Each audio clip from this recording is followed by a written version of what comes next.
We played hard, so that was the first thing. I was most impressed with. Our guys were able to play hard, and Fairmont did a really good job of making it difficult for us and mixing up the defenses, and we were able to execute and finally settle down and got into a rhythm, and we were able to kind of stick with 20 points the rest of the game. What's the value of playing in a game like this, Coach, in front of this crowd and outreach to the community, which I know is important to you as well? The biggest thing is the outreach with the community, that we got all the area school kids to come out and got a chance to hang out. My son Michael's class with Mommy Valley, those guys were able to come out and hang out with us. So that made it a lot of fun for me personally, but then just to see all the kids from Junior Falcons, all of them around, and you see their faces and you know who they are, and some of them had their shirts on. So it was a lot of fun just to be around that in the atmosphere. Those kids screaming, yelling the whole, we couldn't even hear ourselves. It's like, hey, we the home team, fellas. Y'all forgot that.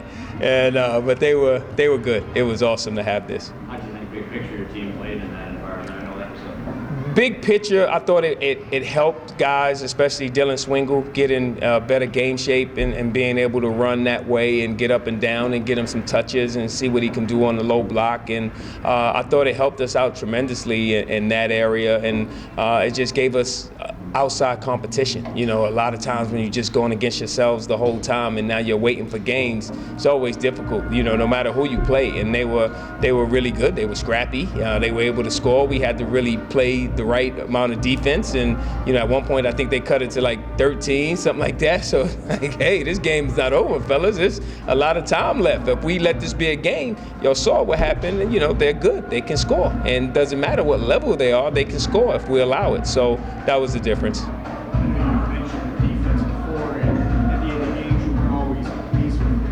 But the first 15 to 16 minutes, the defense played great. And then from that point forward, it seemed like maybe Fairmont got a little comfortable, the defense started to slip. How did you feel? We relaxed. The defense relaxed. After that, we have to learn how to put a team away. And that's what we don't understand yet. That takes time and experience. I thought last year we finally developed that killer mentality of putting the team away. Once we had them down, we were able to at some points, and then sometimes we'll get a team down and we win by one. You know what I mean? So it's like it's basketball today. It's college basketball today. It's not the same as when I played. If we had a team down 20, we looked to go 30. You know, we get a team down 30, we look to go 40. But that was our mentality. The mentality today is a little different. I mean, you down 20 is like, hey, this showtime now. Let me show what I can do. Let me throw this behind the back pass and this, and that's what it turns into. And you know, as much as you say it, that's just what it is, you know, and you just got to try to, you know, keep your guys calm and, you know, understanding and executing the plays. But that's what college basketball is now. It's not just my team, it's any team. That's any team you watch in college basketball. From Kentucky the other day and losing, I mean, it's just what it is today. So you got to deal with it. How does each separate team develop that killer mentality? It depends on the players, the type of players a team has, and the experiences that they had, and knowing, you know, if they lost a couple games like that, now your guys are serious because now you lost the game. It hurts now because it's not the same. So I think that's how you kind of develop that mentality. But you never want to lose that type of game to teach that type of lesson. You know, I'm hoping that I can get those lessons in a win. Well, and how good was it to see the offense still put up almost 90, and the outside shot wasn't really falling consistently for you guys today, and still be able to fill up the score? We have to do a better job of shot selection. That's always been the case, you know. I mean, but that's like I'm talking about not just my team. This is every team. When I watch college basketball, everybody goes through it. So I'm saying it, but everybody goes through the same thing. Shot selection. You know, you have to be able to take good quality shots. Today, I thought it was a little different. I thought we had great looks. We just missed. You know, I thought the looks, when I'm playing them back in my head, we had some wide open. Dylan Fry had some wide open looks. Caleb Field had some wide open looks. We just missed, and that's what it is. Matisse Kulikowskis, he had some wide open looks, and I see that every day in practice, and I see him knock them down. So today was a little different.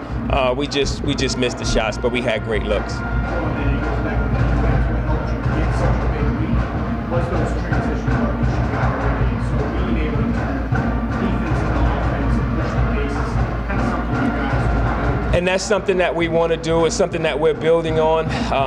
It's not last year's team. It's a different dynamic, so we got to get used to that part of it. But we have a lot of the same players who understand that. Now we got to go and execute it. We understand the philosophy and what we want to do of getting stops and turn that into offense. So now we just got to go out and execute it. Was this a good step in seeing that progress and that department of how you're trying to? It is good because now we got film on it, so we can show more of it, more film of saying, look what happens when we get defensive stops.